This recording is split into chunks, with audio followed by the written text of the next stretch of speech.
Do you know many people are having trouble with unexpected effects in their monitor mix on the Yamaha TF3? Don't worry.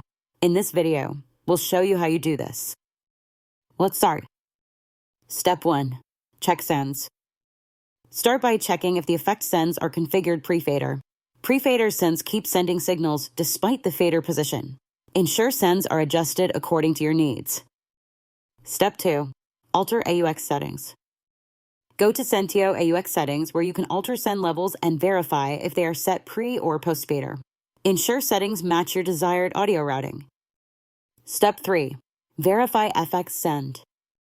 In the FX section, verify which channels are enabled for sending to effects. Disable any channels that do not need effects processing for monitoring. Step 4. Adjust send level. Adjust the effects send level sliders to control how much signal is sent through the effects units. Lower the send levels of unwanted channels to 0. Step 5. Review bus setup. Review bus configurations for any unwanted routing. Ensure only selected signals are routed to effects before reaching the monitors. Follow these steps and you should be able to control the effects sending in your mix as you desire. Still need help? Visit our website for the complete manual.